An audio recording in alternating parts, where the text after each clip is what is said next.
We're at the On Air Advocate. We look to provide education, support, and empowerment for all of those with different abilities, mental and medical illnesses, and their caregivers. For those of you who may not know me, my name is Tammy Flynn, and I'm the host and producer of the On Air Advocate. And I am super excited that you are joining us here on this Monday evening, or whether you're catching it on the replay. Now, as always, if you think the content we're going to be talking about today could be relevant for anybody in your network or your circle, please hit the share button and share the love with others. So as you guys know, this month we have had so many different focuses because October is a busy month for awareness. And this week we are actually celebrating National Health Education Week. And so I could think of no better person than to kick off this week than our own Dr. Barry. He is a best-selling author, a speaker, a consultant. He's also the founder of drbarrypierresblog.com, and he is the host of the Lunch and Learn with Dr. Barry. And if I missed anything, Dr. Barry, you throw it in there. No, I think that's enough. I think that's we pretty much covered it. Thank you so much for being here with us again. I always appreciate when you come on and looking at this being National Health Education Week. I think it's so important to get some of those key things out that sometimes we forget about for women's health, for men's health, and just those great reminders of the things we should be doing. Because when I think of National Health Education Week, I mean, I guess that's what I think of. I don't know how you feel about that. I mean, when you hear National Health Education Week, what do you think of? It's definitely one of those times where you have to highlight. It's time to really, take your patients, your support groups, your friends, your family, and kind of reinvigorate health. It's, that time of the year where, holidays are coming up and family starts getting together. And it's usually the time of year where we start having those big topics, right? A lot of times by this time of the year, your New Year's resolution isn't much of a resolution anymore, and it's kind of like tapered off, and a week like this kind of helps reinvigorate that and says, hey, we're going to go in, we're going to kick down 2019 in style. And when you're saying that, that does bring to mind, as we go into the holidays, what happens, this increase in stress happens for many people. We get even more busy than we already are. Sometimes we're not thinking about how we're eating and taking care of ourselves, remembering loved ones that may have passed on during the year. You know what I'm saying? There's just lots of different feelings, emotions across the board, and a lot of times us not taking care of ourselves. So you are very correct. So you are here to give us all those reminders tonight. I'm excited.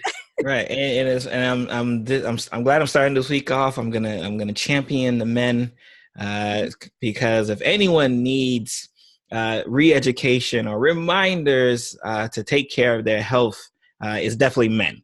Right. And unfortunately, we avoid the healthcare system like the plague sometimes until we absolutely have to. And a lot of times it's too late. So today we're going to talk about the top 5 things men need to be worried about, like right now, going on into 2019, even before 2019 gets here, before Thanksgiving, before Christmas. What are 5 things men need to be worried about? Right. So you should have men watching, pen, paper out, ready to put it on a chart and start it this Monday, October 15th, right? Definitely. Not wait. All right. Fire away. I'm ready. I have my pen. I'm not a man, but I'm going to write them down anyways. So, and what's going to be interesting is there's going to be a couple that, favor the two groups, but I definitely wanted to make sure we hit home for men, right? So number 1 is going to be heart disease, right? And why should men be worried about heart disease? For one, it's the leading cause of death worldwide. Right. And this is for men. This is for women. The leading cause of death worldwide is heart disease. So if that's not enough to, get your motor going and get you really trying to be heart healthy, which is a term I know we hear a lot about, that should be it. Right. Some stats which are almost staggering.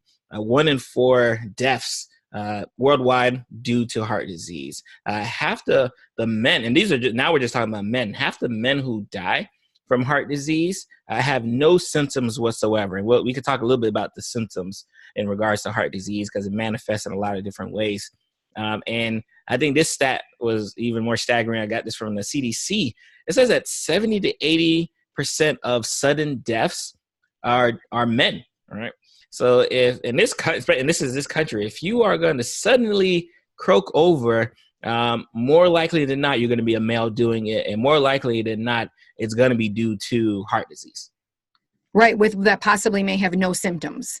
No symptoms. Or symptoms whatsoever. that you maybe correlate into being something else, right? Like sometimes Mhm. something is something that it's different. Right. And risk factors, again, we're going to talk about risk factors, right? Because I know the men who are watching this live stream and people are going to be listening to the podcast later, they're going to know, am I at risk, right? Because what happens, especially for men, they hear me say that and they say, he's not talking to me, right? But risk factors that a lot of us can't avoid our age. We know if we get older, we are more likely to die from heart disease, right? Like that's just the facts, right? There's nothing escaping age, right? So the older you get, the more likely you are to suffer from heart disease, as well as the big thing that I talk about on my podcast all the time, smoking. Like if you smoke cigarettes, you are asking to have an increased risk for almost everything, but most importantly, heart disease, right? So my cigarette smokers out here who are been thinking about it the whole year, like, I want to quit. Here is 1,000,001 reason. I'm pretty sure you heard 1,000,000 before me, but here's 1,000,001 reason why you need to quit smoking, like today, right? Like October 15, 2018. 8:10 Eastern. Stop smoking like right now. We know those who are heavier are more likely to suffer from heart disease, right? So obesity plays a huge factor associated with heart disease. Not to say that you can't be a skinny mini and suffer from heart disease, because unfortunately I see a lot of that in my the hospital setting, and I saw a lot in my practice. But we do know the risk factors are associated if you are a little bit heavier. And that couples right into the next step when I talk about physical inactivity, right? And this is where the skinny man is getting in trouble, right? If you don't do anything, right? If you're the quote unquote couch potato, you are at an increased risk for heart disease, right? So that's something that we need to talk about. Diet, again, is a big one, and alcohol abuse is a big one as well, too. And I want you guys to pay attention to some of these risk factors, because when I talk about the top 5 causes, you're going to hear them over and over again. All right. Now, for some of those things, when we talk about smoking, do you feel like different methods to quit smoking and whatnot have made great advancements over the years? Or do you feel like it's the same methods that have been out there? Or are there more things to help individuals? Obviously, when we talk about health and wellness and physical fitness, there's always something new. There's always some new workouts and program, food, diets, all of that. But anything for smoking? The biggest thing is honestly talking about it, right? What we've seen is that just having your health practitioner say, hey, do you want to quit smoking, right, has done more wonders than any medication, because a lot of our patients who want to stop smoking cigarette, they've thought about it. They've kind of pondered on it. They know the risk factors. So it's not like they don't know, but because of the chemical dependence associated with that nicotine, they can't. But so a lot of times just talking about it and understanding that I may tell you today, stop smoking, and you're not going to stop smoking today, right? But if you listen to someone next week says stop smoking, and then next month start smoking, right? And then you go to Thanksgiving holidays and they put you out in the cold because you had to smoke cigarettes. And then Christmas time comes around and they tell you stop smoking. Like once you start getting that repetitive feedback over and over and over again, we've seen that has played a bigger role on the stop smoking. And then we have our medications, right? Because again, I did say it's a lot of people say, oh, it's just a mental issue, but it's really not. So your cigarette smoking is a chemical dependence, right? So when we talk about it in the medicine field, cigarette smoking, we say you're chemically dependent on that cigarette smoke. Because if I just gave you the amount of nicotine that the cigarette is smoking, you wouldn't pick up a cigarette. So, and I think that's what we need. I always try to stress, right? We're not making those who smoke cigarettes a bad people. I understand you have a chemical dependence, just like someone who is hooked on sweets, just like someone who's hooked on drugs, just like someone who's hooked on these things. You have a chemical imbalance saying, I need what's in that cigarette, which is nicotine, the big, unfortunate, big culprit. And medications where we're trying to replace the nicotine, because we know the problem with cigarettes isn't the nicotine, even though that's a bad issue. It causes us to be addicted. It's all of the chemicals associated with a cigarette that happens to be wrapped up nicely in the nicotine. That's the big issue. So our treatment course usually includes giving you the Nicorette gums and the patches, those that we're giving you the medication that your body craves, but telling you to stay away from all of the negative things. Now, so smoking cigarettes, though, you're saying also contributes to heart disease, right? Oh, most definitely. Okay. So, most. You could honestly say smoking cigarettes attributes to blank and then be correct. Okay. At least I know that now. Okay, so when we talk about, so heart disease being the number one leading cause of death, and that's for men and for women, but men seem like they are much more prone to just having no symptoms.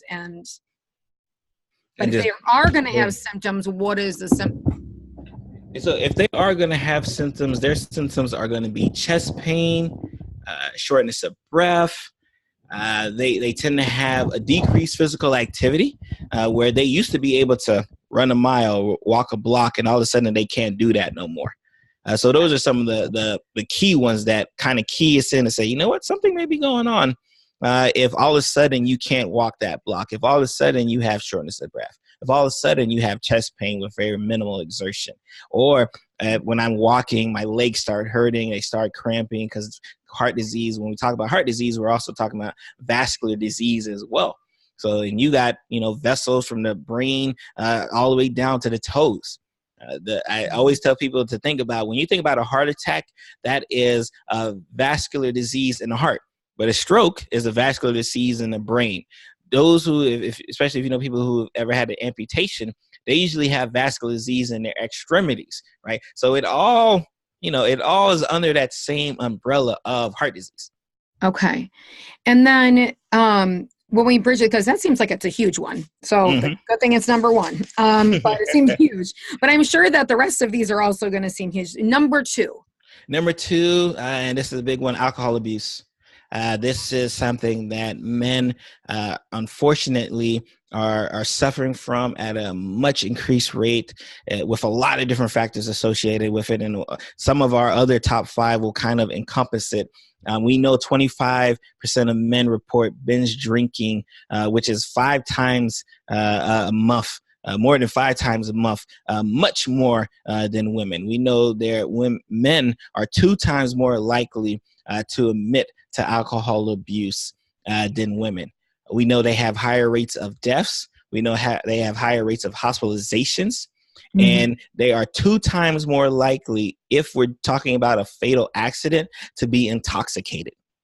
So alcohol abuse is a big thing that I want our men to really hone in on, because there's a lot of different reasons why they suffer from deal with alcohol dependence and alcohol abuse. But it's usually, I like to call it the getaway drug, right? Like they're dealing with a lot of other problems on this side here, so they depend on the alcohol, and that's unfortunately causing a problem in the society. Right. And I think that when we talk about alcoholism, when we look at the holidays coming up and socialization with others, is that it's so socially acceptable.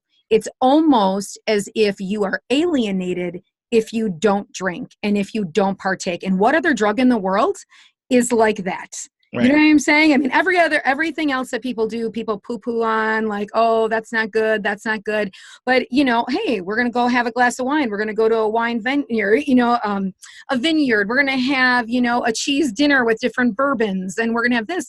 And it's such a social activity that people do, that I think that anytime when, you bring recognition to it for others, oh no, it's just, on Friday nights, or we go out, or this is what we do at dinner. And so I think it gets lost within all the acceptability of it. I'm glad you said that, because I made a joke with one of my patients. I said, could you imagine if I took out a line of Coke right now and just snorted it in front of you? Could you imagine like that would stop the presses, right?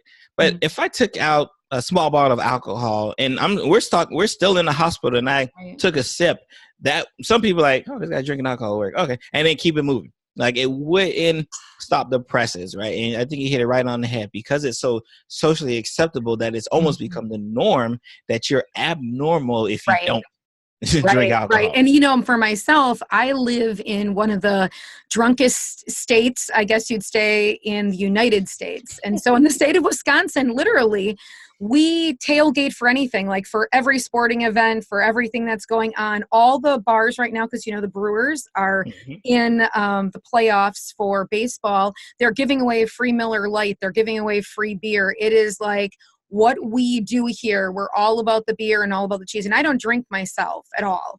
And it's like just badgering over and over again. You know what I'm saying? Oh, you're not going to have something. You're not going to have something. And I think that people don't look at it that way. It's just such a social activity instead of them looking that, it's actually something that can harm them. They can become addicted to it, etc. I agree. Mm-hmm.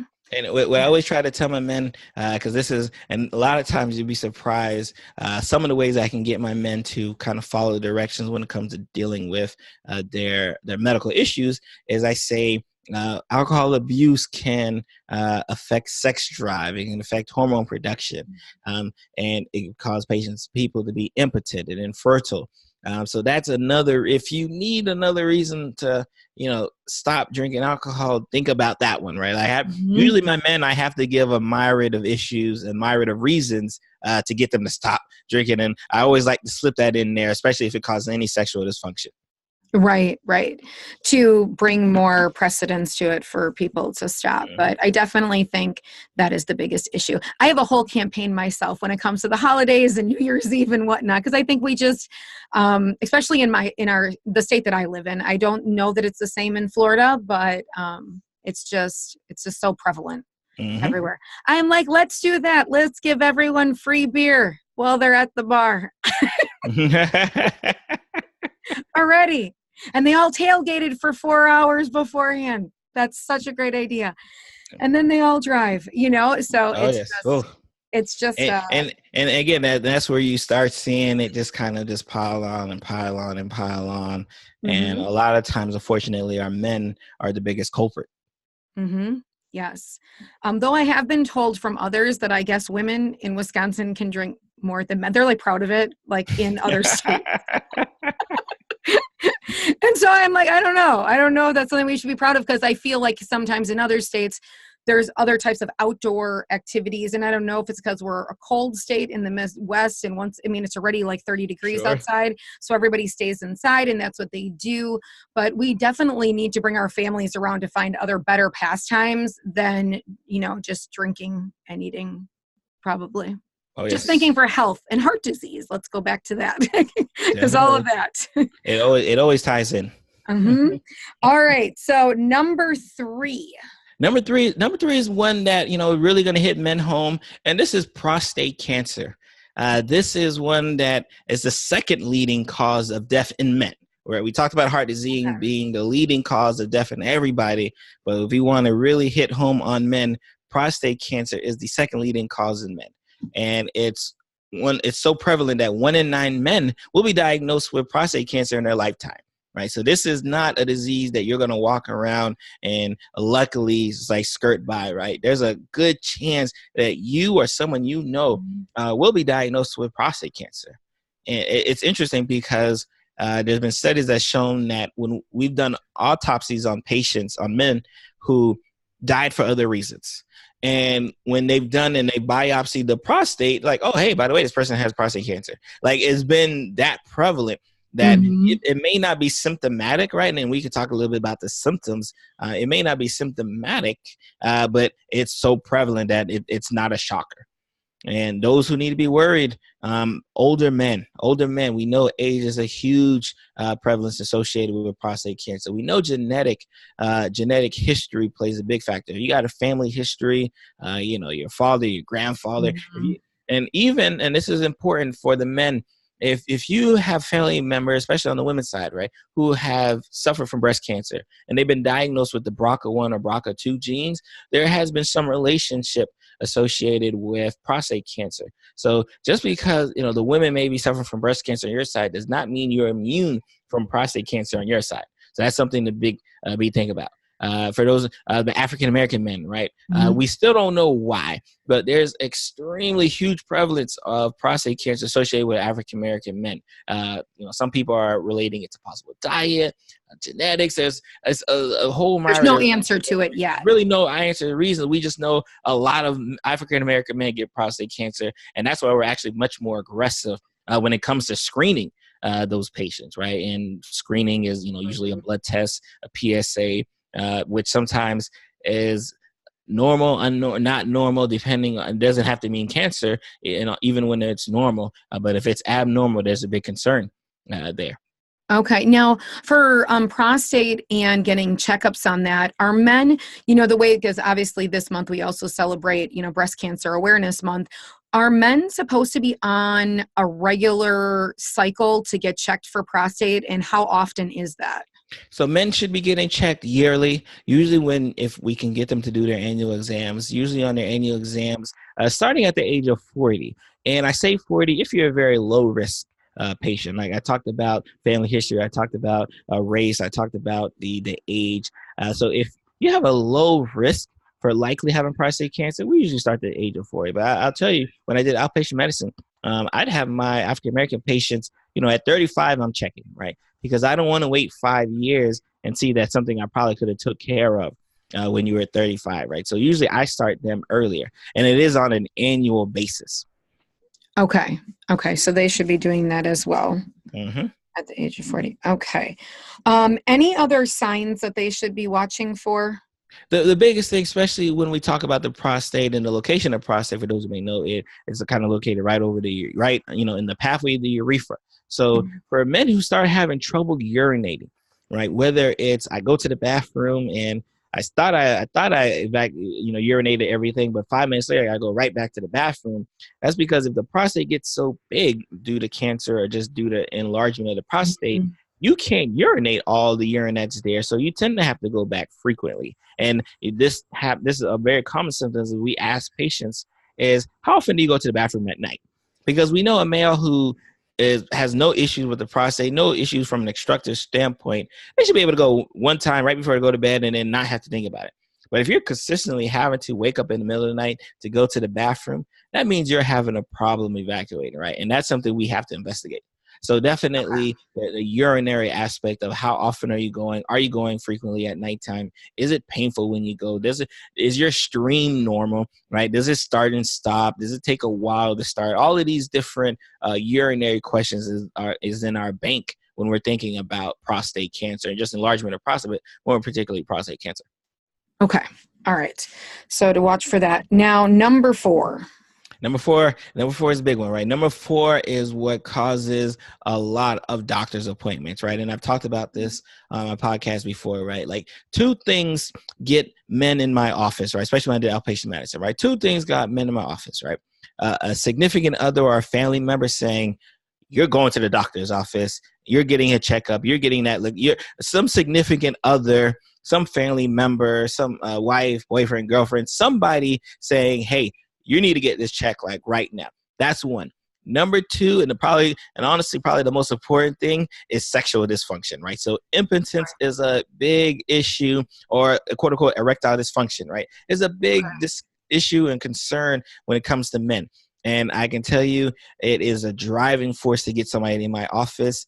Often than not, I've had men come in with, hey, doc, I've been having a cold, a coughing, something very benign. And, we talk and we go through it. And right when I'm about to leave the room, I was like, hey, doc, hey, by the way. And then once one of my male patients hit me with the by the way, I already know where the discussion's going.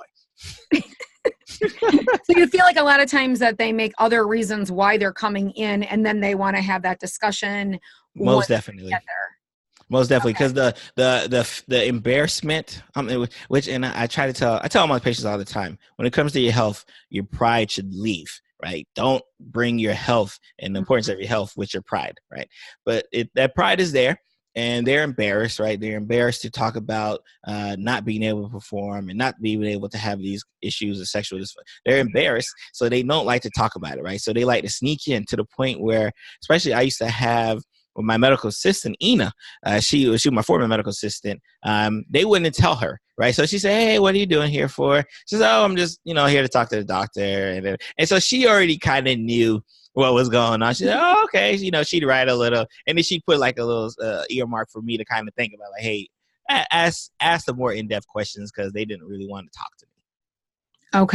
Okay. And, it seems like for a lot of these, it's much harder to get men to go to the doctor, which we talked about in that last podcast that we did, just like you're saying, all of the pride and I'm strong and I don't need to go and see somebody. So then sometimes with the heart disease and possibly within, drinking alcohol and prostate and all of those things, you let things go too far, too long. And by the time they're caught, reversing them is much more difficult. Would you say that's true? Oh, most definitely, and that's the reason why I've postulated, and others have, that men die younger than women, right? Because when we do suffer from the medical diseases that we suffer, we don't actually go get checked out as soon as we should. Right, you Right. wait longer. So We wait too long. And then right. impotence and ED is a big issue. First thing I tell them, hey, 30 million men are suffering from this. Right, you're not alone. Right, you're not the only 30 one. million. 30. Sorry, 30 million. Right, so this is not an uncommon. Right. Whoa, I haven't seen that problem before. This is not uncommon at all. But for that issue itself, there's also so many other things like that you spoke to that can kind of play into that, from, drinking alcohol. I don't know if smoking can play into that at all, does. but I do know that avid working out, I know a lot of men are just, very actively working out, healthy in the gym all the time, but taking tons of supplements and stuff like that. I've heard that can definitely cause issues. Oh, you hit it right on the head. Age, of course, being older causes problems. Smoking causes problem. Patients who are obese have higher risks associated with impotence and ED. Patients who are physically inactive have a higher risk. Patients who are physically active but take all of these supplements that are made to bulk up, right? But the problem is, when they're bulking up, they're affecting their hormones in such a way, because having, I tell them, plain and simple, having an erection is a vascular issue, right? So if you have a vascular problem, right? If you have a problem with the pipes, right? If you have a problem with the plugging, and the hormones that are regulating that can't regulate that, because you're prescribing all kinds of, and I hate to say prescribing, a lot of times you're just taking, because it's usually not a prescription. You're just taking all of these exogenous medications to bulk up. And for example, I had a patient one time, came in, super bulk guy. Clearly he loves the gym. And he's like, "Doc, can you check my levels?" Right. And of course I'm naive. So I do the standard, cholesterol and kidney function, liver function. Like, no. Can you check, like, testosterone and estrogen? And I'm like, why would I test for estrogen for?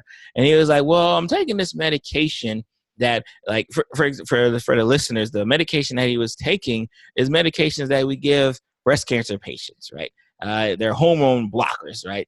But he was taking this medication because, in the effect of bulking up, if you take this hormone blocker, you can bulk up even more, right? And I just couldn't wrap my head around it. So of course his numbers come through the roof. His liver function's worse. His kidney function is bad. Everything's bad associated with him bulking up and taking these exogenous medications. So supplements are a huge problem, and it's definitely a question, especially in this day and age, where you have to ask your patients what supplements they're taking. Right. That's a question that, if you're a physician and you're saying, hey, what medication you're taking, and they say stuff like aspirin and Plavix, and you don't ask, oh, what about over-the-counter medications? If you don't do that extra step, you're probably going to miss 5 to 10 medications, because it's been shown that the average person now is taking like 5 different supplements on top of all of the other medications they're taking. Right. And I don't think a lot of times, men realize that. I don't even think women too, I mean, so many of the things that we're putting in our body, it's like, oh, this is a fad, that's a fad, a diet, try this, try that, don't eat this, don't eat that, take this one vitamin and you'll lose so much weight, and I think that it really messes with our systems a lot. Definitely. And again, we're not gonna leave the men out. Emotional causes for erectile dysfunction happen all the time. Whether you talk about anxiety, where you talk about work stress, social stress, financial stress, depression, like all of these things can also cause ED as well. And the problem is, right, is that when sometimes when, and I'm pretty sure you've seen it on TV, a lot of times when you talk about ED, they talk about testosterone replacement, and they talk about Cialis, Viagra, and all these other medications here. But from the medicine physician, right, when we hear a person's having impotence who, probably shouldn't be having impotence, who's a young guy, fit guy, and we get concerned. We say, because again, I talked about the vascular issues, right? Is this early signs of heart disease? Is this early signs of diabetes? Is this early signs of hypertension, high cholesterol? Like, what's happening? What else could be happening that could be associated with ED? Because I made it a point not to say testosterone being low is a cause of impotence, right? Even though a lot of people think it is, right? Because for a majority of patients who have ED, their testosterone levels are fine.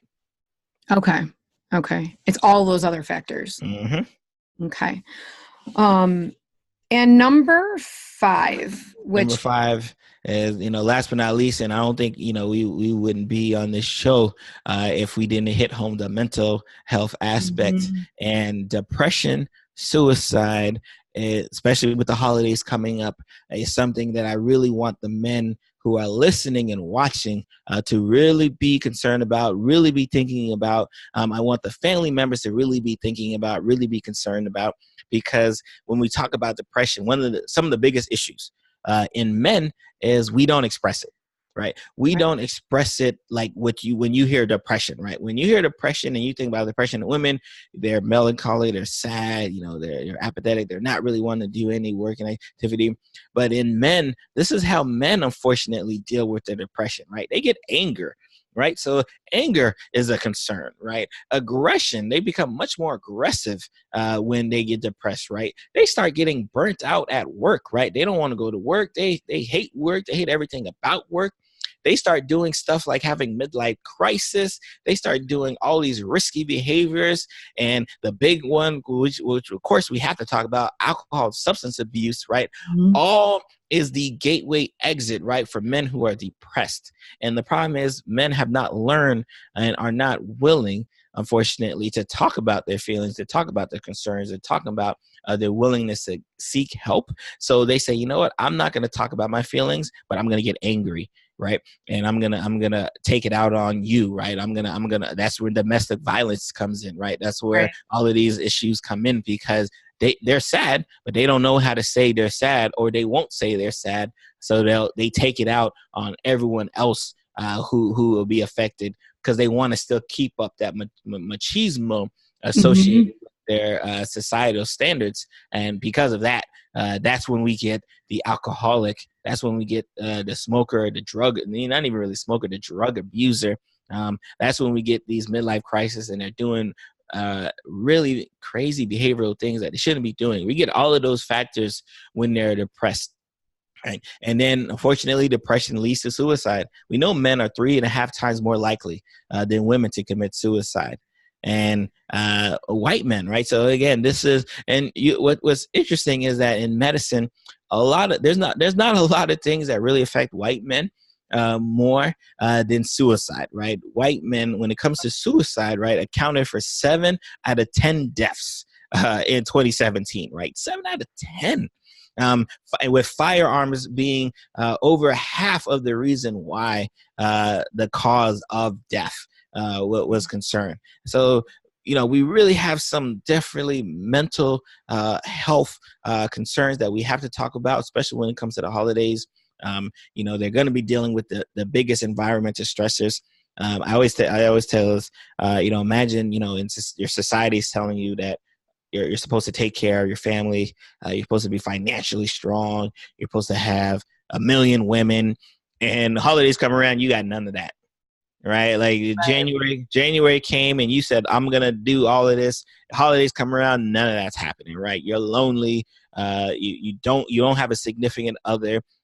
You don't like where you're at. That's where the work burnout comes in. You don't like where you're working. You're not financially able to do what you want to do. And all of these things start piling on. You get depressed, but you're not really depressed. You're angry. You're not really depressed.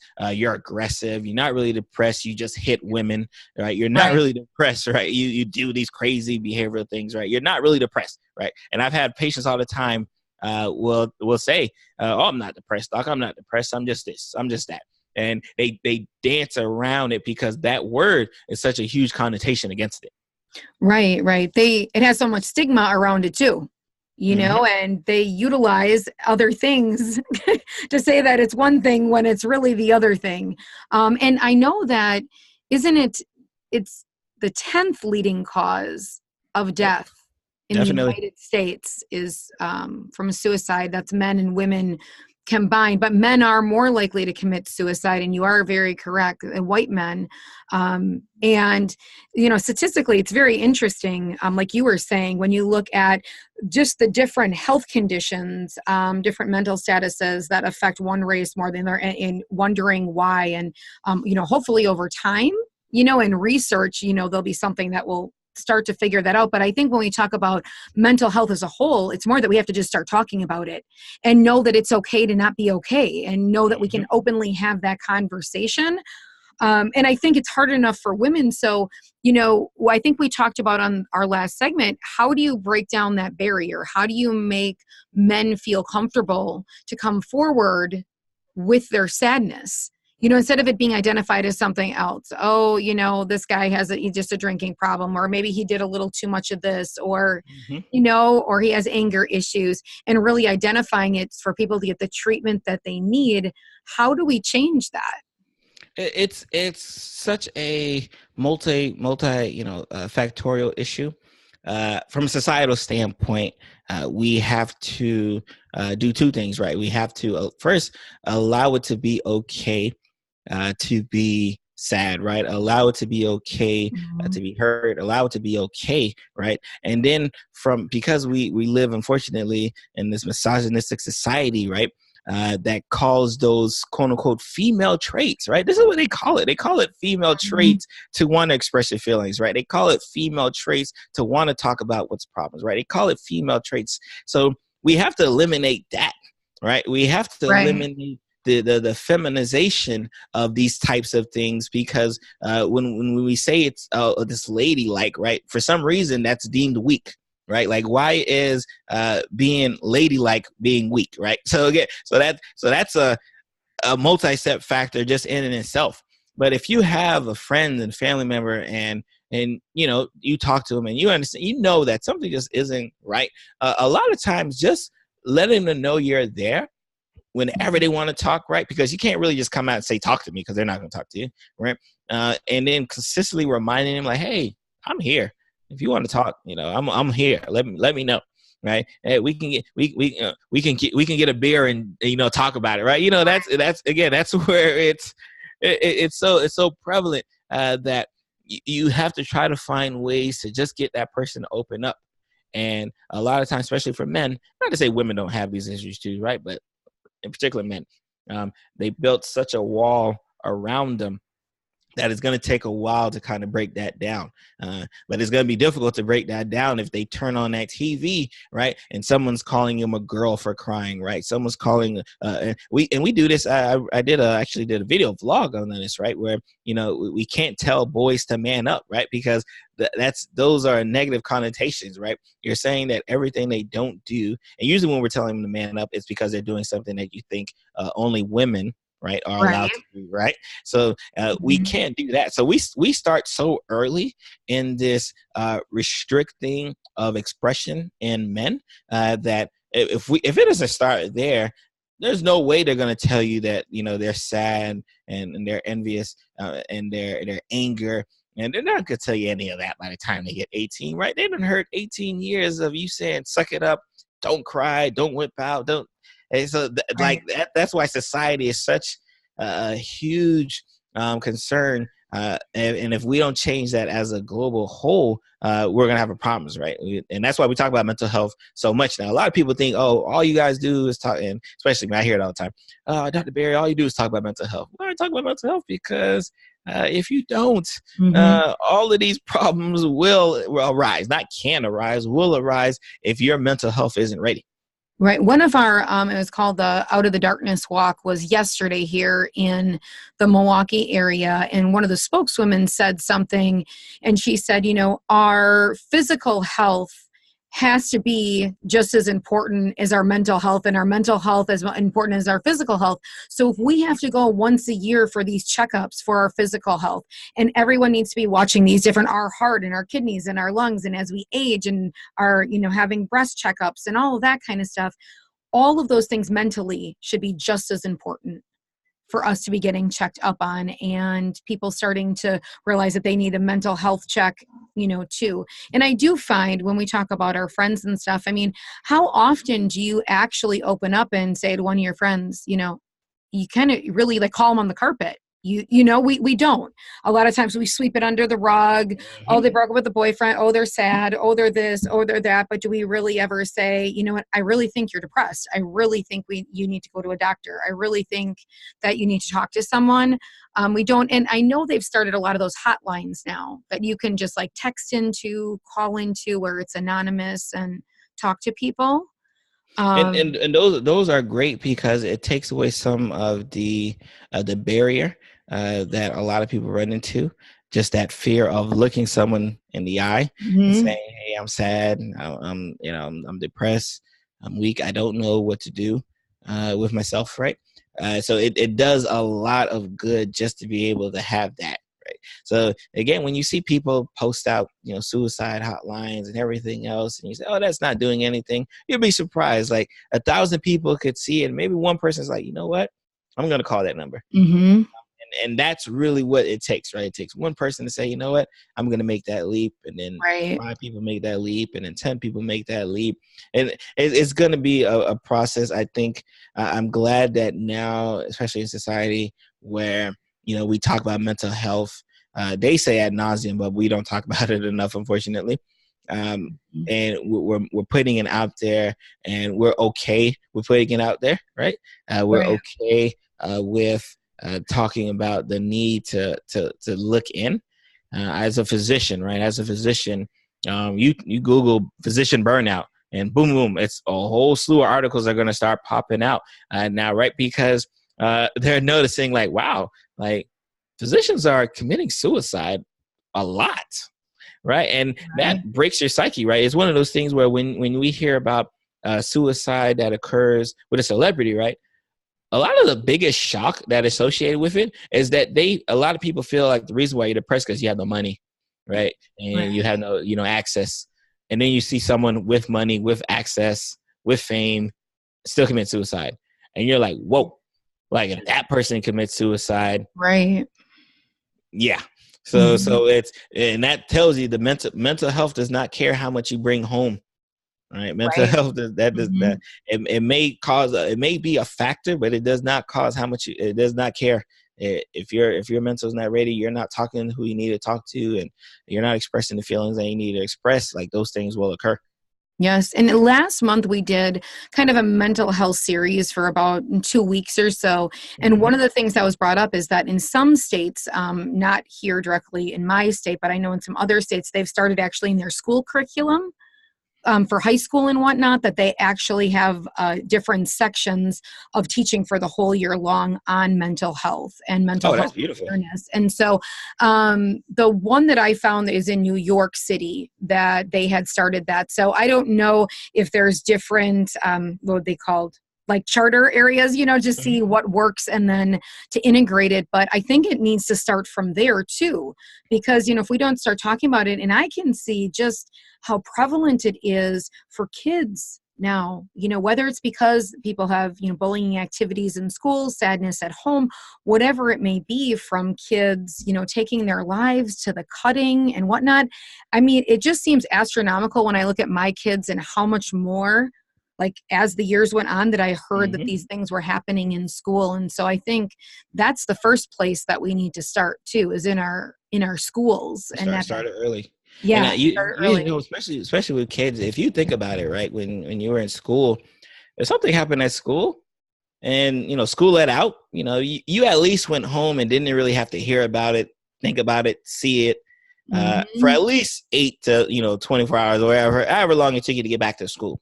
Right. Now something happens at school, right? You get picked on at school, right? You get made fun of at school, and you try to walk home, and now someone's putting you on Twitter.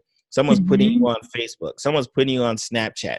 So you have this 24-hour cycle that the mental is getting beaten down. Right. Well, at least before we at least had 8-hour break. Right. At least, the kids picked on me when I was in school. At least, hey, I'm going home. Hey, mom, how everything? The kids are being kids, but I'm just going to go play my video games. You didn't have to worry about them. But now with social media, with technology the way it is, you can literally have 24-hour cycle of continuous torment. And that's affecting the kids. That's affecting the young ones. And when physicians, we used to talk about burnout with physicians, and they used to think it was just an old physician issue. And now they're saying that they're starting to look at even medical students, physicians who they haven't even finished medical school yet, and they're already talking about, hey, you know what?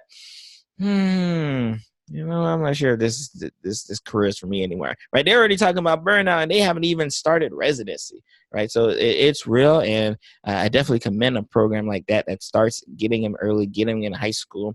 Let's talk about it. Let's get these feelings out here. It's okay to have feelings, right? Right. If the men don't get anything from today, right? Dr. Berry says it's okay to have some feelings. That's right. We need to talk about it. It's okay to not be okay. We just need to keep that in our mindset at all times. Okay, so that's an awesome top 5. When we get off of the show, I want to find out some of the good contacts for those different topics so that we can list those below as resources. Oh, perfect. And I'll do so as well. Yeah, so that they have just some other contacts if they want to reach out, more information about prostate, more information about alcoholism, that sort of thing. So we can drop those links below. Is there anything else kind of in closing tonight that you would like to leave us with? Any new and exciting things going on or that you would like to share? I always love to find out what's going on there in Florida. No, Florida's doing well. The weather is very warm, so we're always appreciative of warm weather. I think kind of tailing into the self-care aspect of wanting to take care of yourself. My wife, Maria Davis, Pierre, who is a licensed mental health counselor. She is the CEO of Autism in Black. She just created her new self-care journal, which gives 52 affirmations on self-care and wellness and well-being.